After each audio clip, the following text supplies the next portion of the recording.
Hi everyone. सो इस video में हम यहाँ पर बात करने वाले हैं शुड यू जॉइन एक्सेंचर इन 2026। सो ये वीडियो मुझे काफी टाइम से बनानी थी, आज मैं इसको बना रहा हूँ। अगर आप लोग इस वीडियो को देख रहे हो, अगर आप फ्यूचर में एक्सेंचर को ज्वाइन कर रहे हो या अगर आपका एक्सेंचर में सिलेक्शन होने वाला है तो आप इस वीडियो को लाइक कर सकते हो। इस वीडियो में हम यहाँ पर एक्सेंचर की सारी डिटेल्स के बारे में डिस्कस करने वाले हैं, जिसमें आपको एक्सेंचर के बारे में रूल्स, सैलरी, बाकी सारी चीजें यहाँ पर आपको समझ में आने वाली है। सो पहले तो इस वीडियो पर maximum likes we are aiming, so make sure to like this video. Let's start. First of all we will discuss about Accenture hiring process. उसके बाद एक्सेंचर के रोल्स के बारे में डिस्कस करेंगे। फिर हम सैलरीज को ब्रेक डाउन करेंगे, ऑनबोर्डिंग की डिटेल्स को समझेंगे, फिर ट्रेनिंग की डिटेल्स को समझेंगे, फिर प्रोजेक्ट्स के बारे में समझेंगे एंड देन हम डिस्कस करेंगे सैलरी हाइक्स के बारे में। सबसे पहले स्टार्ट करते हैं हायरिंग प्रोसेस के साथ। तो अगर आप एज अ फ्रेशर एक्सेंचर को ज्वाइन करना चाहते हो तो यहाँ पर दो तरीके होते हैं। एक होता है ऑन कैंपस प्रोग्राम और एक होता है off campus program. On campus की हायरिंग्स ऑलरेडी यहाँ पर काफी सारे कॉलेजेस में हो चुकी हैं एंड ऑफ कैंपस की अभी ऑनगोइंग में है। ऑन कैंपस में 2026 बैच का सिलेक्शन हुआ है और ऑफ कैंपस की हायरिंग 2025 एंड उससे प्रीवियस बैचेस के लिए होने वाली है। हायरिंग प्रोसेस मल्टीपल स्टेजेस में डिवाइड है। सबसे पहले यहाँ पर रजिस्ट्रेशन होते हैं। उसके बाद आपके यहाँ पर ये तीन जो असेसमेंट है वो आपके एक साथ कंडक्ट कराए जाते हैं। इसमें आपका कॉग्निटिव असेसमेंट होता है जो कि आपका एक गेम बेस्ड असेसमेंट है एंड यहाँ पर आपसे टोटल 3 गेम्स पूछे जाते हैं। इसके बारे में हम एग्जाम बेटर में काफी डिटेल में चर्चा कर चुके हैं, इसलिए अभी इसके बारे में डिस्कस नहीं करेंगे। टेक्निकल असेसमेंट होता है, इसमें आपसे सीएस फंडामेंटल्स के जो क्वेश्चंस होते हैं वो एमसीक्यू रूप में पूछे जाते हैं। एंड फिर आपका आता है कोडिंग असेसमेंट, जिसमें आपसे एक क्वेश्चन वेब का, एक क्वेश्चन यहाँ पर एसक्यूएल का और एक क्वेश्चन यहाँ पर आपसे कोडिंग का पूछा जाता है। जब आप ये असेसमेंट को कंप्लीट कर लेते हो तो इस असेसमेंट को कंप्लीट करने के बाद अगर आपका ये असेसमेंट क्लियर होता है तो आपको कम्युनिकेशन असेसमेंट का मेल आता है। अब कम्युनिकेशन असेसमेंट भी दो पार्ट्स में डिवाइडेड है, एक तो होता है वर्बल और एक होता है रिटर्न। जब आप यहाँ पर इस कम्युनिकेशन असेसमेंट को भी क्लियर कर लेते हो तो आपके होते हैं इंटरव्यूज एंड ये आपका फाइनल स्टेज है। अगर आप इंटरव्यूज को क्लियर कर लेते हो तो यहाँ पर आपका एक्सेंचर के अंदर फाइनल सिलेक्शन हो जाता है। तो ये यहाँ पर हायरिंग प्रोसेस होती है एक्सेंचर की। अब आगे बढ़ते हो, बात करते हैं एक्सेंचर के रोल्स के बारे में। इसको हम थोड़ा सा डिटेल में समझेंगे। तो यहाँ पर एक्सेंचर यहाँ पर दो टाइप के रोल्स ऑफर करती है। ऑन कैंपस के लिए यहाँ पर एक्सेंचर की तरफ से अलग अलग रोल्स को ऑफर किया जा रहा है और ऑफ कैंपस के लिए मेजरली यहाँ पर एक्सेंचर की तरफ से केवल और केवल एक ही रोल को ऑफर किया जा रहा है। तो इसको एक बार समझ लेते हैं। अगर आप ऑफ कैंपस से बिलोंग करते हो तो आपको यहाँ पर केवल एसोसिएट सॉफ्टवेयर इंजीनियर यानी कि एएसई जॉब रोल देखने को मिलेगा। अगर आप ऑन कैंपस से बिलोंग करते हो तो जनरली आपको तीन रोल्स देखने को मिलते हैं, जिसमें एसोसिएट सॉफ्टवेयर इंजीनियर यानी कि ASE, advance associate software engineer यानी कि एएसई एंड तीसरा रोल होता है advance application engineer which is AAE. ये तीन रोल्स आपको यहाँ पर देखने को मिलते हैं। अब इसके बारे में अगर हम बात करें तो यहाँ पर जो एसोसिएट सॉफ्टवेयर इंजीनियर का रोल है, इसमें अगर आपकी लोकेशन बैंगलोर, मुंबई, हैदराबाद, गुड़गांव, नोएडा, चेन्नई, पुणे या कोलकाता होती है तो आपको यहाँ पर 4.64 पैकेज ऑफर किया जाता है। एंड यहाँ पर अगर आपकी लोकेशन किसी टायर टू सिटी में होती है लाइक इंदौर, जयपुर, नागपुर, भुवनेश्वर, अहमदाबाद, कोयम्बटूर या फिर त्रिवंतपुरम, तो आपका जो पे पैकेज है वो यहाँ पर रहता है 4.19 लैक्स। तो ये ऑफ कैंपस वाले बच्चों के लिए एप्लीकेबल है as well as on campus वाले बच्चों के लिए। जो एएएससी का जॉब रोल है ये केवल ऑन कैंपस में ही ऑफर किया गया है, जिसमें आपका 6.51 का पैकेज है एंड 5.9 का पैकेज है। एंड यहाँ पर आपका जो एडवांस एप्लीकेशन इंजीनियर का जॉब रोल है, इसमें आपका यहाँ पर 11.18 का जो पे पैकेज है वो यहाँ पर आपको ऑफर किया जाता है और ये यहाँ पर हाईएस्ट जॉब रोल है। हाईएस्ट जॉब रोल यहाँ पर एक्सेंचर की तरफ से ऑफर किया जाता है। तो अब इसके बारे में थोड़ा सा और डिटेल्स में हम समझते हैं कि क्या स्टेजेस हैं। सो बेसिकली जो एसोसिएट सॉफ्टवेयर इंजीनियर का जॉब रोल है जो कि आपको ऑफ कैंपस और ऑन कैंपस दोनों में यहाँ पर ऑफर किया जाता है। सो एएससी जॉब रोल आपका एक्सेंचर का इनिशियल जॉब रोल है। इससे नीचे यहाँ पर बीएससी और बीसीए वालों का भी एक जॉब रोल होता है, बट उनसे ये एक कैटेगरी ऊपर का रोल है और ये एज अ फ्रेशर ऑफर किया जाता है। अब इस जॉब रोल में आपकी सबसे पहले आपको एक एज अ फ्रेशर पूरी तरीके से ट्रीट किया जाएगा एंड यहाँ पर इवन आपको वो कैंडिडेट्स भी देखने को मिलते हैं जिनको 2 साल तक का एक्सपीरियंस है। बिकॉज जनरली जिन लोगों को यहाँ पर 0 से लेकर 2 साल तक का एक्सपीरियंस है उनको इस रोल में कंसीडर किया जाता है। अगर आपको वर्क एक्सपीरियंस भी है तो भी आप इसी ही रोल के अंदर ज्वाइन करते हो, कई बार बच्चों के साथ एक चीज होती है, वो सोचते हैं कि इस रोल में तो काफी जो बच्चे हैं वो हमें वर्क एक्सपीरियंस वाले भी देखने को मिल रहे हैं। बट जैसे ही इस रोल में आपका 2 साल कंप्लीट हो जाते हैं, तो आपको एडवांस एसोसिएट सॉफ्टवेयर इंजीनियर का रोल यानी कि एएएसई का रोल जो है वो ऑफर किया जाता है। मतलब ये रोल के बारे में हम सीधे सीधे बात करें तो ये एडवांस एसोसिएट सॉफ्टवेयर इंजीनियर से 2 साल छोटा रोल है। मतलब आपको एडवांस एसोसिएट सॉफ्टवेयर इंजीनियर बनने में यहाँ पर 2 साल का समय लग जाएगा।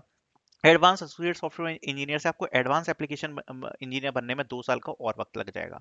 और अगर आप स्टार्ट करते हो इस रोल से, मतलब आप ऑलरेडी 4 साल आगे हो उन बच्चों से जो कि यहाँ पर एसोसिएट सॉफ्टवेयर इंजीनियर के रोल से स्टार्ट कर रहे हैं।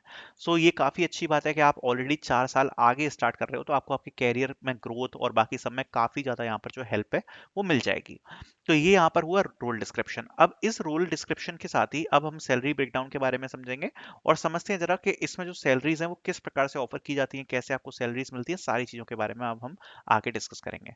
तो देखो, अब सैलरी ब्रेकडाउन के अगर हम बारे में बात करें तो यहाँ पर देखो मैं एक बेसिक एग्जांपल लेकर चलता हूँ, इससे हम समझेंगे, जिसमें 4.64 एलपीए आपका पे पैकेज ऑफर किया जा रहा है।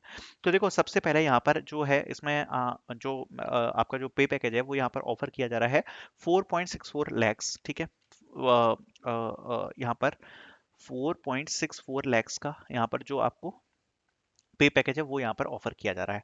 अब अगर आप इसमें देखोगे तो यहाँ पर मेंशन किया गया है कि जो ज्वाइनिंग बोनस है वो यहाँ पर आपका 25,000 रुपए इसमें रहेगा, यानी कि 25,000 रहेगा। सेकंड रोल में आपका 50,000 रहेगा और थर्ड रोल में आपका 1 लाख रुपए का ज्वाइनिंग बोनस रहने वाला है। अब जो ज्वाइनिंग बोनस है जनरली वैसे जो होता है ना, वो इसमें इंक्लूड होता है। अब इस साल इनने ये ऐसे अलग से लिखकर दिया है, तो आई एम नॉट श्योर कि ये जो ज्वाइनिंग बोनस है वो ये इसमें इंक्लूड होने वाला है या नहीं होने वाला है। I am not sure about it, but ये 2 पार्ट्स में डिवाइड होता है। मैं आपको लास्ट ईयर के हिसाब से समझाता हूँ। जैसे सपोज आपकी 4.64 लैक्स की सैलरी है, ठीक है। अब इसमें सबसे पहले आप अपने ज्वाइनिंग बोनस को डिडक्ट कर सकते हो, जो कि आपका 25,000 रुपीज होगा। अब इस साल मुझे पता नहीं है ये एक्स्ट्रा में दे रहे हैं या इसमें से डिडक्ट होगा, what ever it is, but जो भी है आप उस हिसाब से कैलकुलेट कर सकते हो, ठीक है। तो जैसे ही आप इसको इसमें से माइनस करोगे, तो इसको अगर आप हटा दोगे तो यहाँ पर जो आपका पे पैकेज बनता है it will be around 4.4 LPA. अब इसको 2 पार्ट्स में यहाँ पर डिवाइड किया जाता है। अब ये कैसे 2 पार्ट्स में डिवाइड होता है, ध्यान से सुनना। एक होता है आपका बेस कंपोनेंट और एक होता है आपका वेरिएबल कंपोनेंट। अब इन दोनों में डिफरेंस क्या है, आप इस पैकेज में से सीधे सीधे 10% हटा सकते हो। जैसे ही आप इसमें से 10% हटाओगे, which will be around 44,000 rupees, या फिर आप 40,000 में बोल देता हूँ इसको, तो वो आपका वेरिएबल पे हो जाता है। और जो बाकी 4 लाख रुपए बचा वो हो जाता है बेस पे।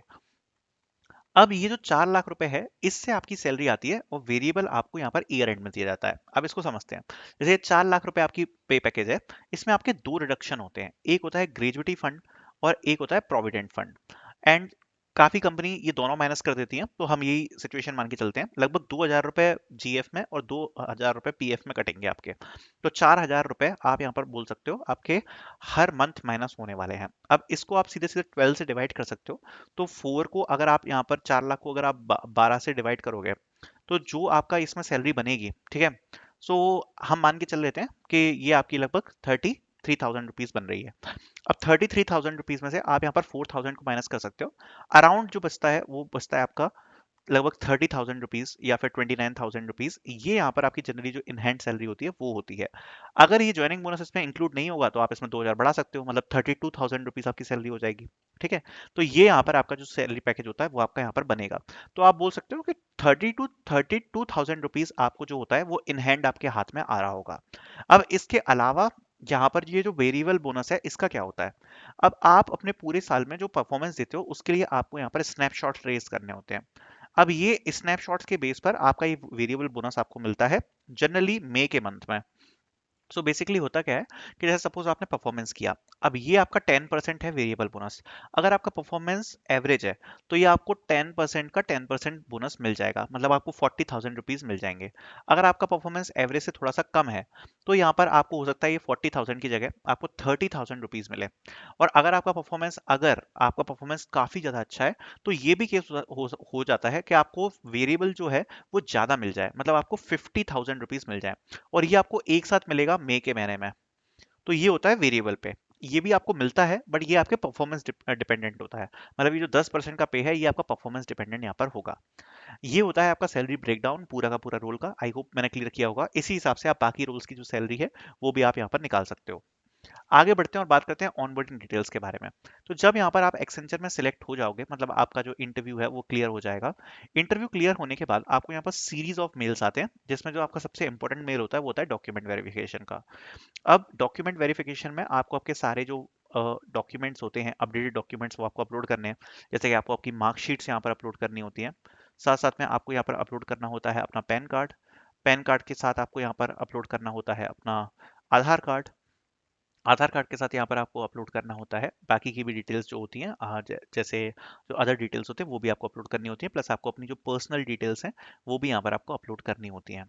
तो ये सारे डिटेल्स आप अपने डॉक्यूमेंट वेरिफिकेशन में अपलोड करते हो। जैसे ही आपने अपना डॉक्यूमेंट वेरिफिकेशन कंप्लीट किया, अगर उसमें कोई कमी है तो एक्सेंचर की तरफ से आपको दोबारा से मेल आता है, जिसमें आपको दोबारा से जो भी कमी है आपकी वो पूरी करनी होती है।